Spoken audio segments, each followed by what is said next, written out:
When looking for the king of podcasts, you're at the wrong channel. Well, excuse me! Looking for good ideas for life? You're far from good hands. Hey, bud, what's your problem? If you think the listener is always right, you're far from the right place. Out of order! Even in the future, nothing works! Hosted by a Northeasterner by birth, but a rebel by choice. Are you threatening me? If you want a host that floats between love and madness, and we know the night is always gonna be here anyway. Thinking of you's working up my appetite. Looking forward to a little afternoon delight. then play on and listen to Crazy Train Radio. All right, guys, listen to this blues riff and B. Watch me for the changes and try and keep up, okay?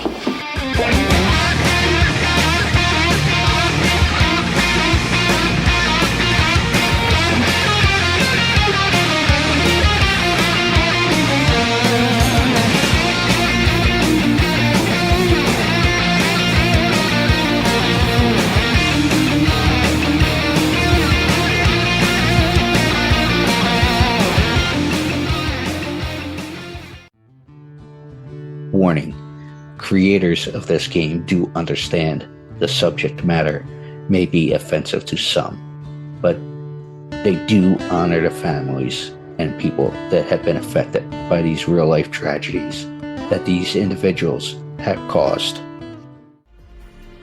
Want to play a game? Oh, yeah! Lover of true crime? Yes, yes, yes. Well, we got an interesting game for you to check out. Wow. With the mashup of influences such as horror movies, collecting cards, and RPGs. What? Led to giving birth to an incredible creation of this game, Killers, the card game. You are all my children now. This game is a collectible trading card game featuring some of the most infamous killers, with tidbits of trivia on the back of each card to help you learn some insight to each criminal. Who the hell are you? Let's not forget, during the game, cops will be chasing you and these criminals. I'm a cop, you idiot! However, check out their website listed through all social media today, which can be found under Killers, the card game. Am I on the internet? I want to play a game.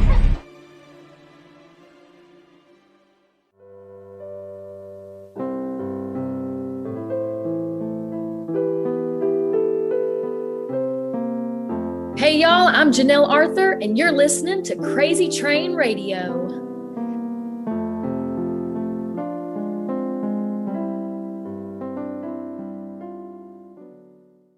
Hey folks, it's your least favorite host in the podcast world, Croc, Jonathan Steele. And boy, do we have a good one for you today.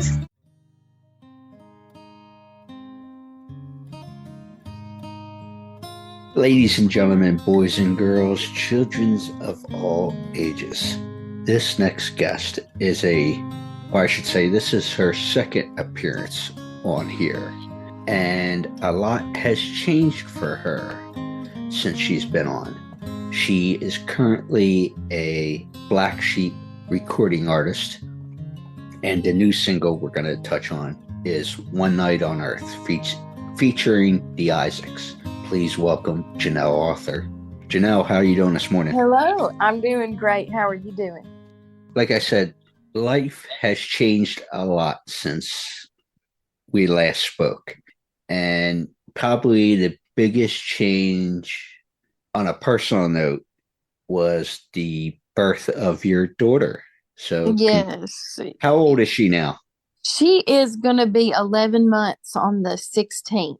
So, yeah, I cannot believe it how the year has flown, and that, yeah, the having a child is for sure the biggest change in my life, for sure, because nothing is really the same. Just, I mean, everything from your daily schedule to the way you see the world to the way that you think about things. It definitely shifts, and for the better. It's just adjusting to those things, and on top of that, trying to continue to be in the music industry, and that's been a challenge. And I love a good challenge, so I'm trying to trying to juggle it all.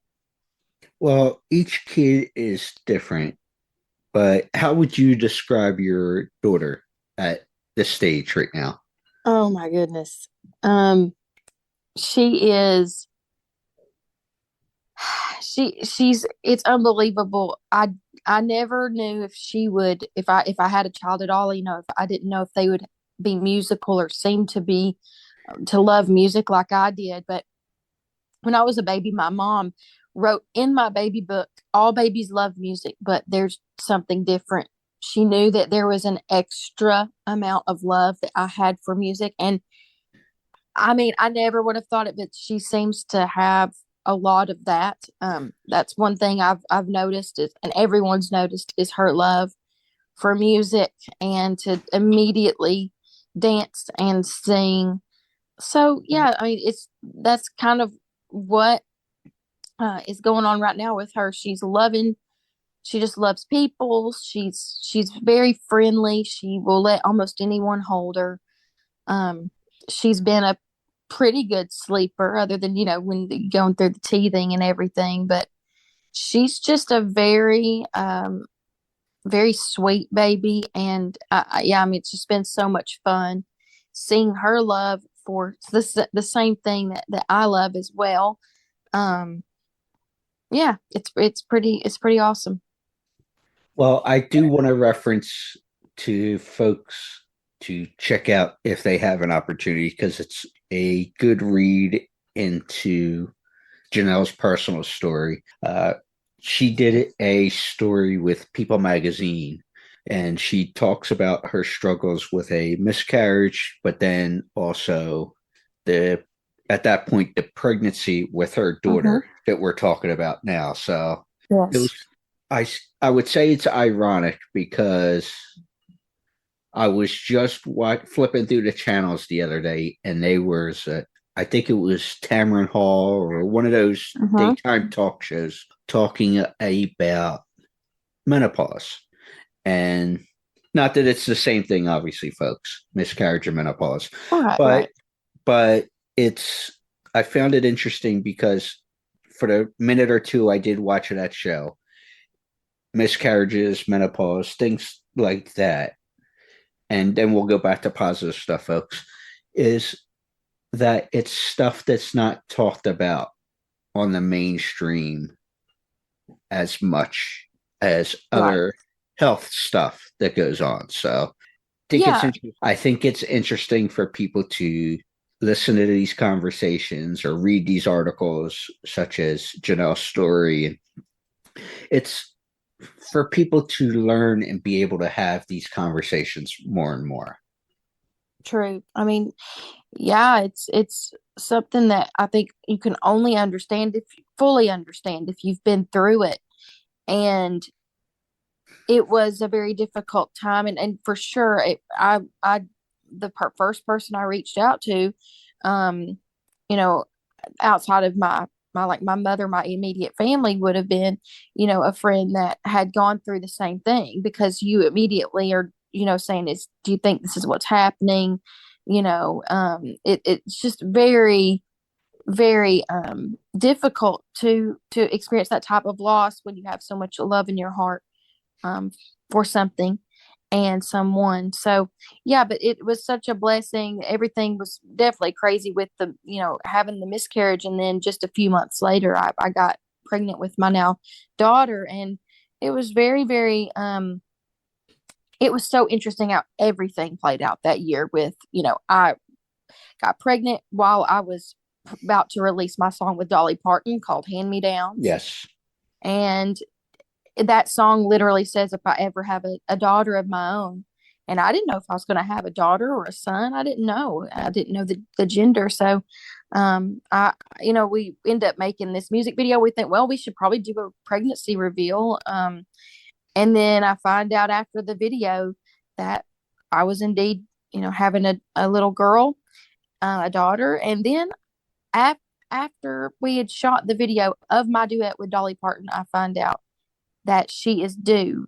Her due date was Dolly's birthday. Out of all the days out of the year. So that was very bizarre to me. I was like, this is just so, you can't script this, it was just unreal. How it all happened. I looked at the paper and saw January 19th was the due date. I was like, oh my goodness, that's crazy. So, but she was born on the 16th. But yeah, it's been a blessing. It's been a crazy ride, and I'm thankful for it, and hope that my story has helped. And even if it's helped one person, that's good enough for me. Yeah, like I said, some of these topics should be listened and read about more to be able to have it discussed more. But I want to get more positive here. But like you said there, doing your answer between a gender reveal and potential birth date being Dolly's and all. I'm not a religious person, but like you said there's just something bigger in the universe that seemed to put your story together. Right. I mean, I believe that for sure, that it was just too coincidental. So yeah, you see that, you're like, okay. There's something there bigger than us that you go, you got, that's definitely interesting. That's for sure. Mm-hmm. But I'm glad everything is good on the personal front there, that everybody's happy and healthy and all that stuff. Thank you so much. But you mentioned hand-me-downs, which was the last time we had you on. Mm-hmm. What's life been like since that release? And I know you had a great immediate response to it, but what kind of response have you been getting in the months since? Well, I mean, it was a blessing because it, I think, was a huge factor in helping me get my now record deal with the independent record label Black Sheep that you mentioned before we started. And I think that was they already knew about me, but I think that was like also a huge factor in it really got their attention even more. And so that was a great thing that came from that collaboration as well. But people have they really have continued to tell me that it's one of their favorite songs, or that they love that song, and it touches their heart. I mean, there's just not a lot of songs out there, in my opinion, that really touch on those. Well, mainly from females. I'll say that. Okay. Like, I think that a lot of males in country music right now, they're touching on a lot of family, faith type things, type subjects in their songs. Look at Cody Johnson. But you don't hear it as much from females. And so I don't know why. But yeah, so I'm very proud of just the overall everything. I mean, I'm such a perfectionist, honestly. Whenever I listen back to most of my songs, I rarely ever don't pick it apart and say, you know what, why didn't we do that? Or we should have done this, or that could have been better, or oh man, I should have changed that lyric, just something like that. And that song is one of those that I just listen to and I just go, everything is perfect about it. I wouldn't change a thing about it. And it has my mother's heartbeat on the very, front of it. And then it runs throughout the song. And so that's such a special part of it to me too, that just elevates it from all of my other songs, even aside from the fact that Dolly Parton is part of it. I remember you telling me that between Mom's Heartbeat and there was a connection with your aunt and uncle and all that fun stuff. So between the personal and professional connections with that song. But speaking of songs, One Night on Earth, which features the Isaacs, what can you tell me about this particular tune? Well, this song is really about a similar, it's about the birth of Christ, which is something that we hear about. We hear songs about around Christmas.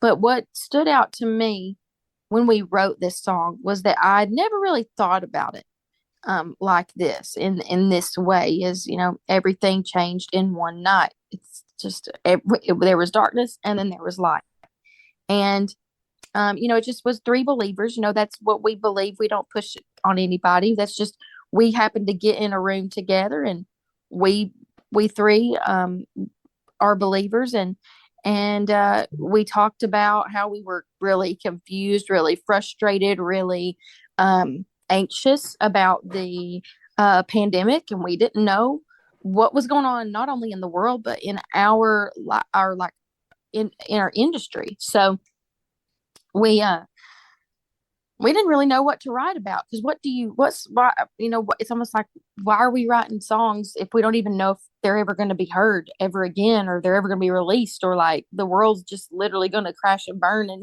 like the industry doesn't even matter anymore. And so we said, why don't we just write a Christmas song? Why don't we write a song that kind of brings joy? But then my co-writer Helene Cronin, I wrote this with Helene and Adam Wheeler, and she brought up this title called "One Night on Earth," and we thought, wow, well, that would actually work potentially, to describe the birth of Christ. And so yeah, that's really how the song happened. And then of course I recorded a version of it and put out a little video of it in 2020. And just because I didn't want to do like an official release, because I wanted to save it for when the world wasn't so crazy and really officially put it out, So then whenever my label and my whole team, we talked about, putting it out, we thought, why don't we get someone to be featured on it with me? And I just couldn't think of any better people, not only vocally, but they're such great people, period. The Isaacs, I just thought of them, and I had I've known Sonia for quite, I guess, my goodness, almost 13 years now. So yeah, it just made sense to me. And when I sent the song to her, she was immediately in. She would have done it even if the rest of her family hadn't have, been able to work it out with their schedules. So everyone worked it out with their schedules, made it happen. And it was just such a project that I will always cherish. Well, I'm going to go ahead and insert the song right here so people can not only hear it, but get their own judgment, just everything about when you listen to music. I'm going to put that right here. Thank you so much.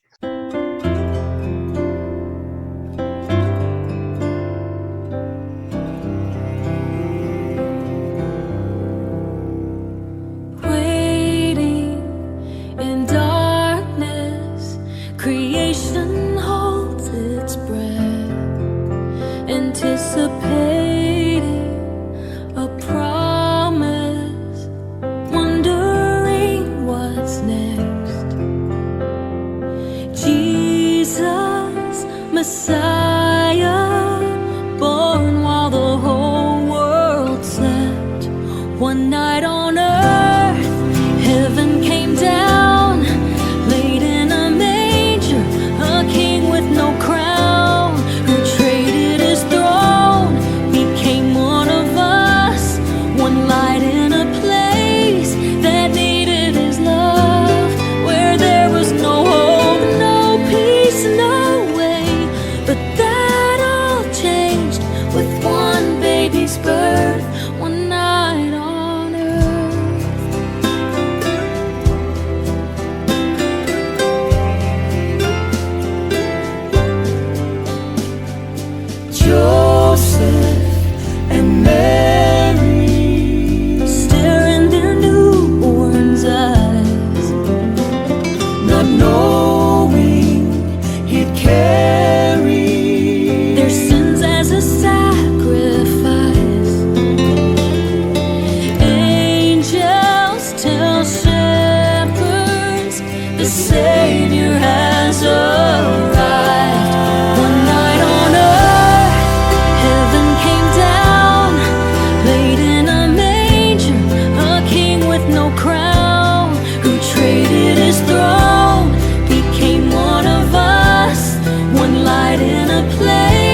laid in a manger, a king with no crown, who traded his throne, became one of us, one light in a place that needed his love, where there was no hope, no peace, no way, but that all changed with one baby's birth, one night on earth, one night on earth, oh, one night on earth, one night on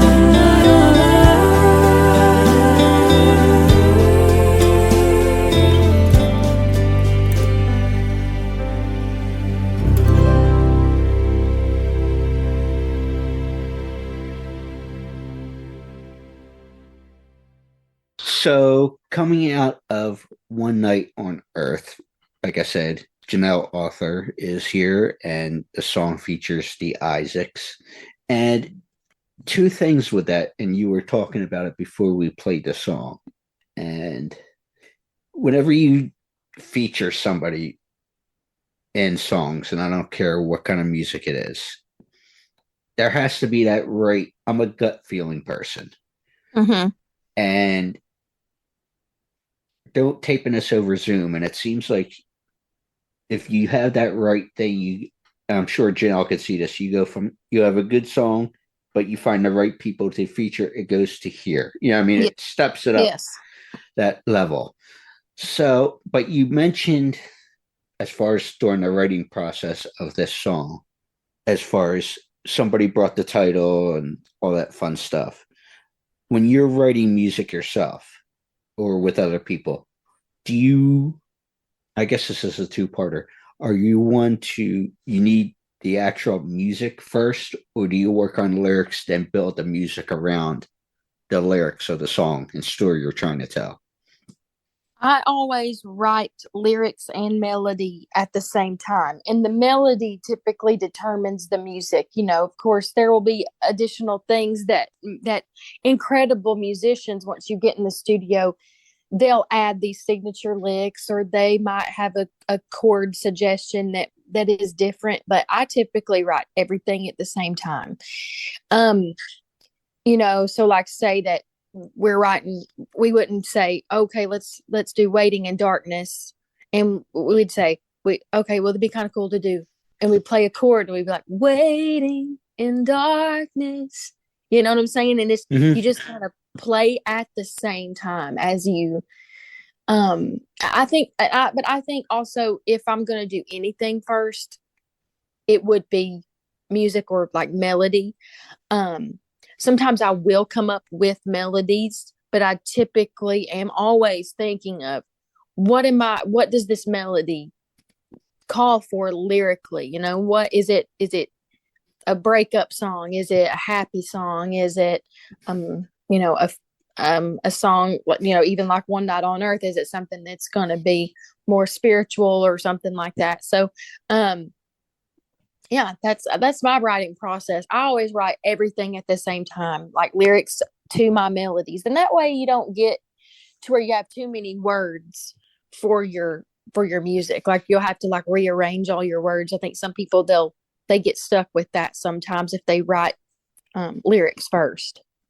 But sometimes that's their process. So yeah, exactly.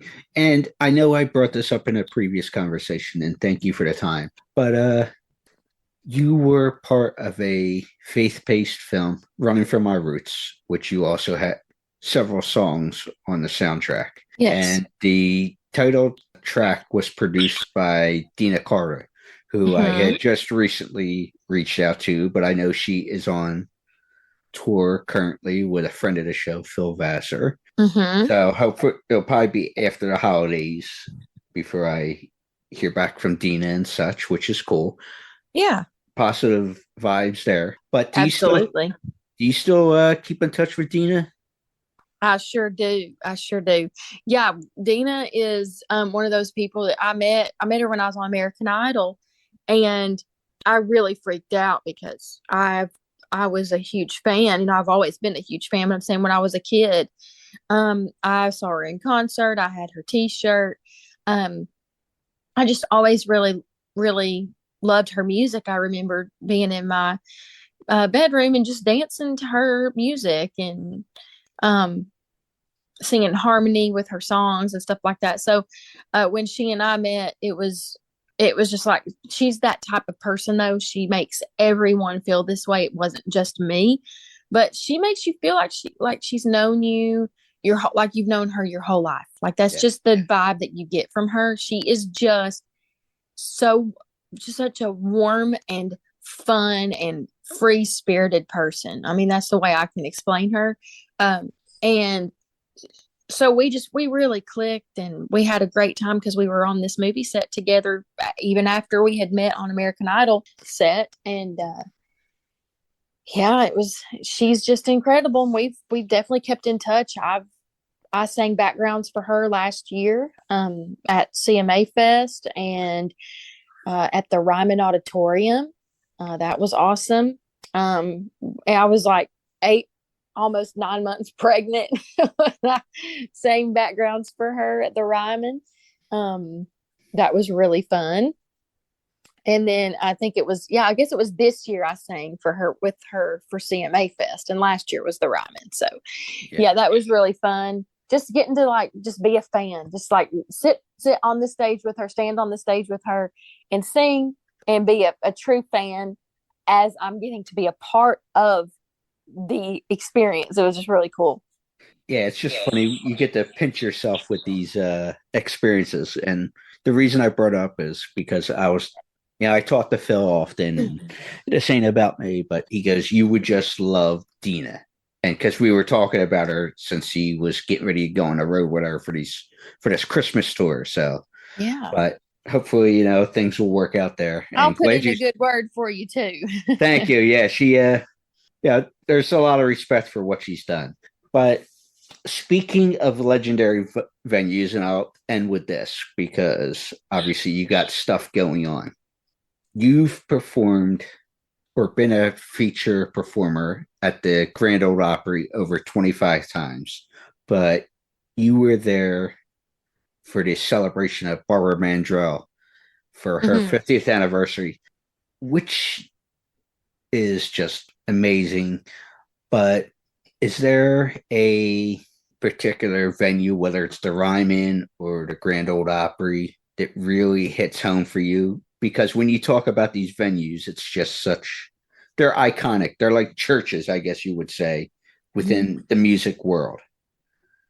Yeah, I mean, I probably have two parts to this. I love playing for an Opry audience. I would say that, like either at the Ryman or at the Opry House, either one.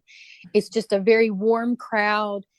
People who are there truly love country music, and they want to listen to you. You're not background noise. You're not, singing at some random place downtown Nashville where people are just talking over you. So, I mean, you feel the appreciation from the crowd. So that's amazing. And the people who have been on that stage, those stages, that's what makes it so special.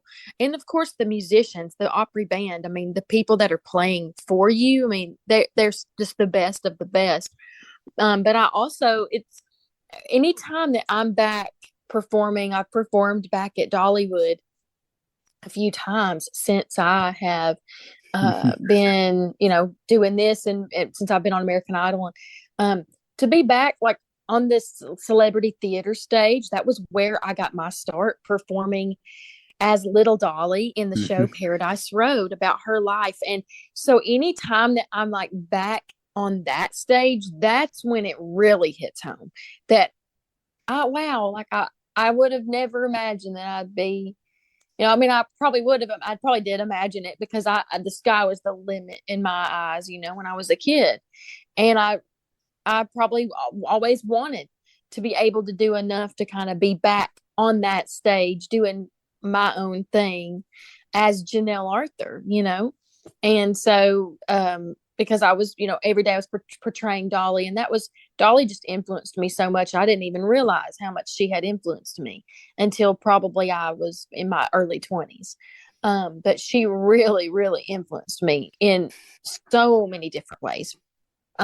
anything from my music to the way I sing to just even just decisions like, wanting to move to Nashville, just, things like that. How you carry yourself and just.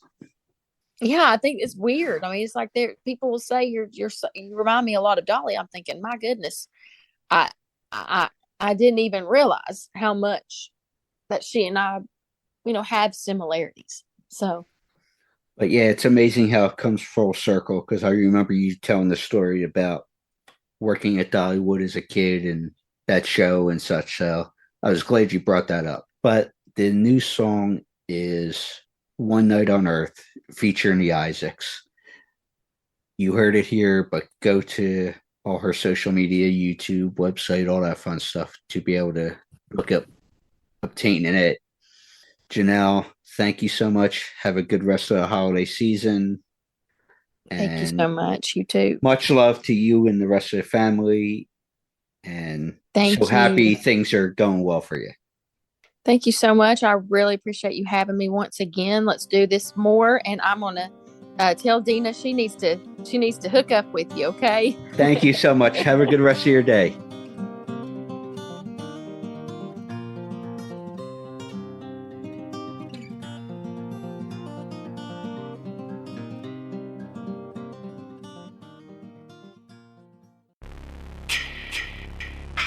Hey there, Friday fans.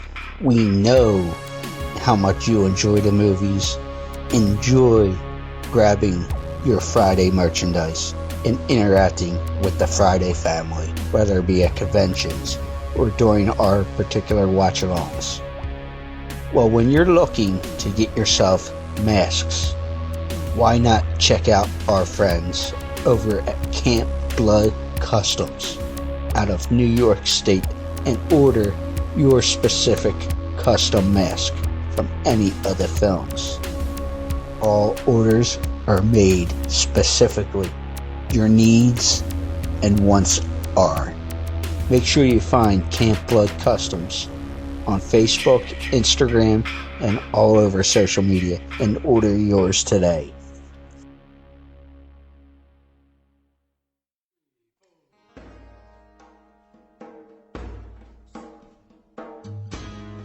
This is Ira Hayden, the Wizard Master from Nightmare on Elm Street Part 3, Dream Warriors. And in my dreams, I listen to the Crazy Train Radio.